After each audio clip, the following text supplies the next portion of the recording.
Montana Territory, 1872. Parker Reed gazed out from his porch, eyes scanning the horizon where the prairie met the vast blue sky. At 25, he owned 600 acres of the most promising cattle land in Whitewater County, but the endless space only amplified his solitude. The ranch house stood too empty, built with hands that had once believed a family would fill its rooms. He absently fingered the letter in his pocket, confirmation that Miss Adelaide Cunningham would arrive on tomorrow's stagecoach from St. Louis, his mail-order bride of precisely 3 letters acquaintance. No man should face the frontier alone, his father had warned before tuberculosis claimed him. But Parker had convinced himself that solitude was strength on the frontier. The war had taught him that attachment only made loss unbearable. Better to need no one than to watch them leave, by choice or by death's cruel hand. The setting sun cast long shadows across the yard as Parker's ranch hand, old Jasper, approached.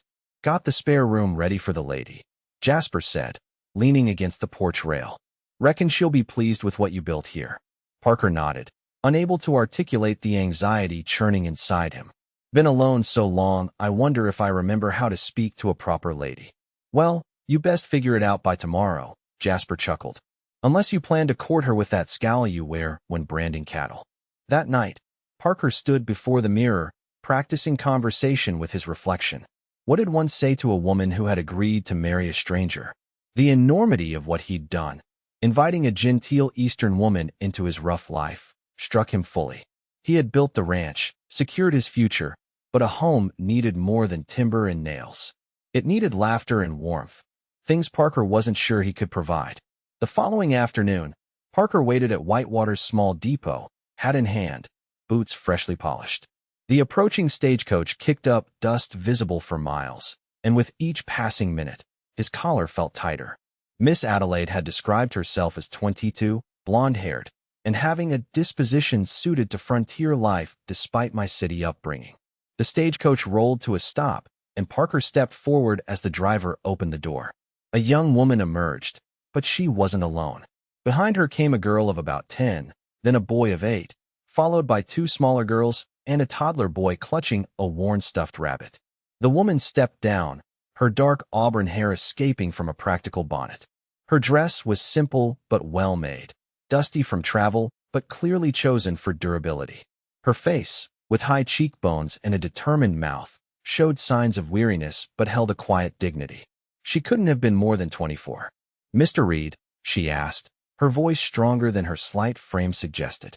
Parker nodded, unable to find words as the 5 children gathered around the woman like satellites around a planet. "I'm Rose Lawson," she said, "not Adelaide Cunningham." The world seemed to tilt beneath Parker's boots. "I don't understand." Rose's green eyes met his directly. "Adelaide was my cousin. She passed away 3 months ago. Influenza." She drew a steadying breath. "I found your letters among her things. I knew she had been corresponding with a rancher out west, but I didn't realize how serious it had become until I read them." The stagecoach driver interrupted, unloading trunks and bags. "Where do you want these, ma'am?" Parker stood frozen, his mind racing to make sense of the situation before him. "I should explain," Rose said, lowering her voice. "When Adelaide died, I found myself with her 5 children and nowhere to go. My husband James died at Shiloh, and I've been keeping Adelaide's household since then." She glanced at the children, her expression softening. "They've already lost their mother. I couldn't bear to see them separated into orphanages." Parker finally found his voice. "And you thought to bring them here? To me?" "I thought to inquire," Rose corrected. "Your letters to Adelaide spoke of a large ranch house, of good land, and a decent man. I have some savings, and I'm not afraid of work. I merely hoped." She faltered for the first time. "I hope we might strike an arrangement. Employment, perhaps. I can cook, clean, tend garden. The older children can help with chores." The oldest girl stepped forward, her chin raised in a mirror of Rose's dignity. "I'm Hannah. I can already make bread and tend chickens." Parker looked from Rose to the children, then to the curious townsfolk gathering to witness the spectacle. His carefully constructed plan was unraveling before his eyes. There was no mail-order bride, only a widow and 5 orphans who weren't even her own. "We should discuss this privately," Parker managed. He gestured to his wagon. "We can at least get you to the ranch for tonight. You must be tired from traveling. The relief in Rose's eyes was palpable. Thank you, Mr. Reed. The ride back to the ranch was awkward, punctuated by children's questions and Rose's gentle shushing. Parker felt as though he'd been caught in a sudden squall, disoriented and unable to find his bearings. By the time they arrived, the sun was setting. Jasper emerged from the barn, his eyebrows rising dramatically at the sight of 5 children climbing down from the wagon. Mr. Jasper will show you to the rooms, Parker said stiffly. I need to see to the stock. He retreated to the barn, needing space to think. The frontier demanded adaptation, but this wasn't a simple change of plans. It was an ambush. His quiet ranch house overrun with children, his orderly life thrown into chaos. Yet something about Rose's quiet determination stayed with him. She hadn't begged or made demands. She'd offered a fair exchange, her labor for shelter. That night, after a surprisingly organized meal prepared by Rose and Hannah, Parker sat on the porch. Rose joined him, 2 cups of coffee in hand. I understand this isn't what you expected, she said, offering him a cup. I wouldn't blame you if you asked us to leave in the morning. Parker accepted the coffee, noticing calluses on her hands that spoke of hard work. Where would you go? West, I suppose. San Francisco, maybe. I hear there's work for widows there. The thought of this small band continuing alone into the wilderness struck Parker as wrong. 5 children on the frontier with no protection? Rose's expression hardened. We've managed thus far. That's not what I meant. Parker struggled to articulate his thoughts. The territory isn't kind to those traveling alone, especially women and children. We're not as fragile as we appear, Mr. Reed. Parker watched the sunset painting the distant mountains. I need help with the ranch, he said finally. More than old Jasper can provide. If you're willing to stay on as housekeeper, at least until you decide your next steps, I can offer room and board, plus a small wage. The relief in Rose's eyes was evident, though she tried to mask it. That's very generous. It's practical, Parker corrected, unwilling to acknowledge any deeper motivation. Ranch needs tending inside and out. That night, lying awake, Parker listened to the unfamiliar sounds of a house no longer empty. Children's whispers, a lullaby softly sung, floorboards creaking as Rose moved between rooms. His ordered world had been disrupted, but beneath his unease lay a strange current of curiosity. What would tomorrow bring with these strangers beneath his roof? The answer came before dawn, with the sound of small feet pattering in the hallway. Parker opened his door to find the youngest boy, barely 3 years old, clutching his rabbit and looking lost. I want Mama, the child whimpered. Parker froze, completely unprepared for this crisis. He knelt awkwardly. Your aunt is just down the hall. Should we find her? The boy's lower lip trembled. You're very tall. I suppose I am. Parker hesitated, then offered his hand. I'm Parker. I'm Samuel, the boy replied, placing his tiny hand in Parker's much larger one. My rabbit is Mr. Hops. Something shifted in Parker's chest as he led Samuel back to the room he shared with his brother. Rose appeared in the hallway, her hair loose around her shoulders, a sight that made Parker look quickly away. I'm sorry if he woke you, she whispered. It's fine. I'm up with the sun anyway. Parker retreated, unsettled by the domestic intimacy of the moment. Over the following weeks, Parker watched with bewilderment as his ranch transformed. Rose proved herself capable in the kitchen garden, coaxing vegetables from the soil that Parker had neglected. The house, once merely functional, became orderly and comfortable. Hannah, at 10, shadowed Rose in her duties, while 8-year-old Thomas proved surprisingly useful with the chickens and smaller livestock. The younger children, 6-year-old Elizabeth, 4-year-old Margaret, and little Samuel, created chaos and laughter in equal measure. Parker found himself navigating toys on the floor and answering endless questions about cattle and horses and why the sky turned pink at sunset. One evening, returning from checking the north pasture, Parker found Rose at the kitchen table, head bent over papers, a small crease between her brows. Trouble? He asked, pouring himself coffee. Rose sighed. Just calculating how long our savings will last. The children need new shoes before winter. Parker sat across from her. The ranch is doing well. I can advance your wages if needed. That's kind, but we've imposed enough. Rose straightened the papers. I've written to a cousin in California who might help us get established there. The thought of the house emptying again created an unexpected hollow feeling in Parker's chest. "There's no rush," he said, more abruptly than intended. "Winter travel is dangerous. Better to wait for spring." Rose studied him, her green eyes searching. "As you wish. We're grateful for the reprieve." Later that week, disaster struck when a late summer thunderstorm spooked the cattle.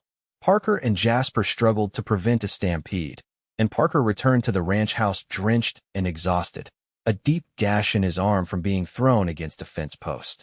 Rose took command immediately, sending Hannah for hot water and clean cloths. Her capable hands cleaned and bandaged the wound, her touch gentle but firm. "You should have fetched the doctor," Parker grumbled. "I've dressed worse wounds during the war," Rose replied, "though most of my patients complained less than you." Despite himself, Parker smiled. "Where did you learn such skills?" "My father was a doctor in Philadelphia. I assisted him from the time I could hold bandages." Her expression softened with memory. He believed women should know more than embroidery and piano playing. A progressive man. He would have said practical. Rose tied off the bandage. "Knowledge doesn't care who holds it, only that it's used well." That evening, as Rose read to the children in the sitting room, Parker watched from the doorway. The scene was domestic, ordinary, yet utterly foreign to his experience. Rose's voice rose and fell with the story, the children wrapped around her. A family. Not his family, he reminded himself, but a family nonetheless, sheltering under his roof. The frontier had taught Parker that vulnerability was dangerous, that attachment led to pain. Yet watching Rose comfort Margaret after a nightmare, or seeing Thomas proudly present his first successfully collected eggs, Parker felt his certainty wavering. These children faced the same harsh world he did, yet they found joy in simple things, trusted despite loss, loved despite risk. The first heavy snow came in November, trapping them all indoors for days. Parker taught Thomas and Hannah to play checkers, while Rose organized the younger ones in making paper chains for the upcoming Christmas season. When the children were finally asleep, exhausted from indoor confinement, Parker and Rose sat by the fire, a comfortable silence between them. "You're good with them," Rose said finally. "Better than you think." Parker shrugged. "Children aren't complicated. They want honesty and fair treatment." "Is that so different from adults?" "Adults carry more damage," Parker said, staring into the flames. "Makes them harder to trust." Rose's gaze was steady. "Is that why you sought a bride through letters rather than courting someone local?" The question hit uncomfortably close to truth. Seemed more straightforward. No false expectations. And yet, here I am, the embodiment of false expectation. There was no bitterness in her tone, only a gentle humor. Parker looked at her then, really looked. The firelight gilded her auburn hair, softened the determination in her face. She wasn't what he had expected, but sitting there, he couldn't remember why he had thought a stranger from St. Louis would fit better into his life. "You're not what I expected," he admitted. "You're more." The words hung between them, more revealing than he'd intended. Rose's eyes widened slightly, but before she could respond, little Samuel appeared in the doorway, crying from another nightmare. The moment passed, but something had shifted. In the days that followed, Parker found himself watching Rose, the graceful efficiency of her movements, the quiet authority with which she managed the children, the rare but transformative brightness of her full smile. Christmas approached, and with it, a heightened awareness that their arrangement was temporary. Rose spoke less frequently of California, but Parker knew she was still calculating, still planning. The thought of spring's arrival filled him with dread rather than anticipation. A week before Christmas, Parker rode to town for supplies and stopped by the telegraph office. A message had arrived from Rose's cousin in San Francisco. They would welcome Rose and the children in the spring, with promises of work and schooling opportunities. Parker tucked the telegram into his pocket, a weight settling in his chest. He had no right to keep this news from Rose, yet he found himself dreading the moment he would have to deliver it. That afternoon, returning with a wagon full of supplies, including small gifts for the children he'd secretly purchased, Parker crested the hill to his ranch and stopped short. Smoke billowed from the direction of the house. Too much for a chimney, too dark. Fire. Parker whipped the horses into a gallop, his heart pounding. As he drew closer, he could see flames engulfing the barn. Rose and Jasper were frantically passing buckets from the well, while the older children formed a line to the garden water barrel. Parker leaped from the wagon, running to join them. The livestock. Out in the south pasture, Rose gasped, her face streaked with soot. Jasper got them clear. For hours they fought the fire, but the barn was lost. By nightfall, they stood exhausted, watching the last embers glow against the snow. The house had been spared, but the loss was devastating. Tools, feed, tack. The wagon Parker had been repairing, all gone. "It's my fault," Thomas said in a small voice. "I was playing with matches in the hayloft." Rose pulled the boy against her side. "Accidents happen, Thomas. The important thing is no one was hurt." Parker looked at the boy's tear-streaked face and felt not anger, but recognition. He knelt to Thomas's level. "When I was about your age, I knocked over a lantern in my father's stable. Nearly burned the whole place down." He put a hand on the boy's shoulder. "We'll rebuild. Better than before." That night, after the children were finally asleep, Parker found Rose sitting alone at the kitchen table. Her hands, red and blistered from fighting the fire, were clenched before her. "You should have these treated," Parker said, gathering salve and bandages. "I've had worse." But she allowed him to tend her hands, wincing slightly as he applied the salve. "Thank you," Parker said quietly, "for saving what you could, for keeping everyone safe." Rose shook her head. "I should have been watching Thomas more carefully. Children get into trouble. It's what they do." Parker finished wrapping her hands. "We'll manage." "How?" Rose looked up at him, her usual composure cracking. "That barn contained everything you need for the winter.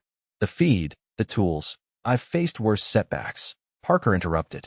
"The cattle are safe. The house is standing. We'll manage." "We," Rose repeated softly. Parker realized his choice of word, how naturally it had come. "Yes, we. Unless." He pulled the telegram from his pocket and placed it on the table. "This came today.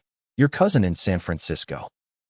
Rose read it silently, then looked up at Parker, her expression unreadable. "You'll need help rebuilding." "I would welcome it," Parker said carefully. "But I understand if this changes your plans." Rose was quiet for a long moment. "When James died, I thought I would never find home again. Then Adelaide passed, and I became responsible for 5 children who had already lost too much." Her voice strengthened. "I brought them here seeking safety, just until we could move on. I never expected." "What?" Parker asked when she paused. "To find someone who looks at these children and sees not burden, but possibility. Who teaches Thomas checkers instead of scolding him for curiosity gone wrong. Who checks underbeds for monsters and answers endless questions about cattle breeding." Parker hadn't realized how completely the children had worked their way into his life until this moment. How automatic it had become to lift Samuel onto his shoulders, to praise Elizabeth's careful letters, to discuss the ranch operations with a curious Hannah. "They're remarkable children," he said simply. "They need stability," Rose replied. "A home. A father figure." She met his eyes directly. "The question is, what do you need, Parker?" The question stripped him bare. What did he need? For years, he'd convinced himself that independence was enough, that solitude was preferable to loss. Yet these past months had revealed the emptiness of that belief. "I thought I needed control," Parker said slowly. "Predictability. I built this ranch believing I could create something that wouldn't change, wouldn't leave. And now I understand that nothing worthwhile comes without risk." Parker reached for her bandaged hands, holding them gently in his own. "The fire could have taken everything, but it didn't, because we fought it together. That's what I need, Rose. Not solitude. Partnership." The word hung between them, loaded with meaning. "The children have grown attached to you," Rose said carefully. "And I to them."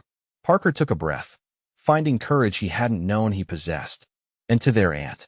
Rose's eyes widened. "Parker, I'm not proposing," he clarified quickly. "Not yet. That would be too soon, too presumptuous. But I'm asking you to consider staying, not as my housekeeper, but as my partner in building something here. For all of us." "You hardly know me," Rose whispered. "I know enough," Parker countered. "I know you're brave enough to travel across the country with 5 children. Smart enough to manage a household on limited means. Kind enough to take in your cousin's children when you were still grieving your own husband." He squeezed her hands gently. "I know that when you smile, truly smile, it changes the whole room." A tear slipped down Rose's cheek. "And the children? You would take on 5 children who aren't your own." "They already are mine," in all the ways that matter, Parker said, surprising himself with the truth of it. I've watched Thomas learn to rope a calf, taught Hannah to calculate feed portions, shown Elizabeth how to whistle through a blade of grass. He smiled. They've changed me, Rose. You've changed me. Rose looked down at their joined hands. I never expected this when I stepped off that stagecoach, nor I when I went to meet a bride who never arrived. Parker lifted her chin gently. Maybe we were both wrong about what we were looking for. The next morning, Parker rose early and walked to the charred remains of the barn. In the crisp winter dawn, he began clearing debris, planning the reconstruction in his mind. He didn't hear Rose approach until she spoke. I've been thinking about your proposal, she said. About staying. Parker straightened, brushing ash from his hands. And the practical concerns remain. Rebuilding will be costly. Winter is just beginning. I have savings, Parker said, and neighbors who will help. Rose nodded. The children need to be consulted. They've had too many decisions made for them already. Of course. And there's the matter of us. Rose met his eyes directly. I won't enter into another marriage of convenience, Parker. If we were to consider such a step, it would need to be for the right reasons. Parker understood what she was saying. Not yet, perhaps not for some time. I can be patient, he said. We have time to know each other better. Rose's smile was tentative but real. Then we'll stay through winter, at least. Help rebuild the barn. And then we'll see where we stand, Parker finished. The winter proved harsh, but transformative. News of the fire brought neighbors Parker barely knew, offering lumber, tools, and helping hands. The new barn rose steadily, stronger than the old. Inside the house, Christmas came with simple gifts and surprising joy. As January deepened into February, Parker found himself drawing closer to Rose through countless small moments. Discussions about spring planting, quiet evenings by the fire after the children were asleep, her steady presence as they worked side by side. One evening, as a blizzard howled outside, all 7 of them gathered in the main room. Parker told stories of his father's cattle drives, while Rose mended clothing by lamplight. Looking around at the children's rapt faces, at Rose's quiet smile, Parker realized with startling clarity that this was what his father had meant about not facing the frontier alone. Not just having help with chores or someone to share a bed, but this, a family, a shared purpose, joy multiplied and burdens divided. The understanding must have shown on his face, for Rose looked up and met his gaze, her expression softening with something that mirrored his own realization. Spring arrived with melting snow and new calves. The barn stood complete, the garden turned for planting. No mention had been made of California since Christmas, but Parker knew the question remained unresolved. On the first truly warm day, Parker found Rose hanging laundry, her face tilted to the sun. I'd like to show you something, he said. If you can spare an hour. Rose looked surprised but nodded. The children are with Jasper, learning to fish in the creek. Parker saddled 2 horses, and they rode to the ridge overlooking the ranch. From this height, the entire property was visible, the house and new barn, the grazing cattle, the distant line where Parker's land met the horizon. My father claimed this land when I was a boy, Parker said as they dismounted. He had a vision of what it could become. He gestured to the verdant valley below. I've expanded the herd, improved the house, added the north pasture. But something was missing. Rose stood beside him, her skirts billowing in the spring breeze. And now I look down there and see a home, not just a ranch. Parker turned to face her. Because of you. Because of the children. Rose's eyes searched his face. Parker, let me finish.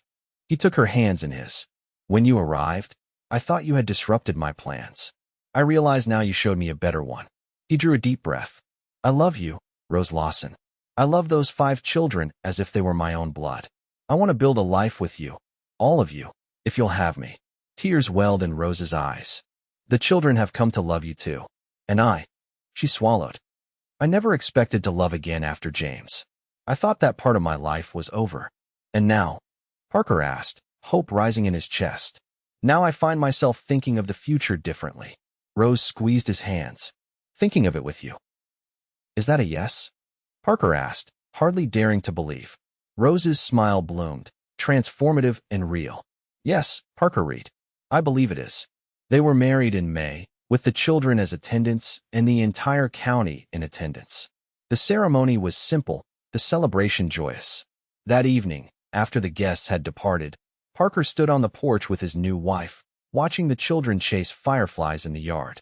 "Did you ever imagine this?" Rose asked, leaning against his shoulder. "When you sent for a mail-order bride?" Parker chuckled. "Not once. I imagined a quiet life with a proper Eastern lady who would keep house and bear children. Instead, you got a stubborn widow and 5 children all at once." "I got a miracle," Parker corrected, drawing her closer. "I got a family." As the children called for them to join their game, Parker took Rose's hand and stepped off the porch. His father had been right after all. The frontier was no place to be alone.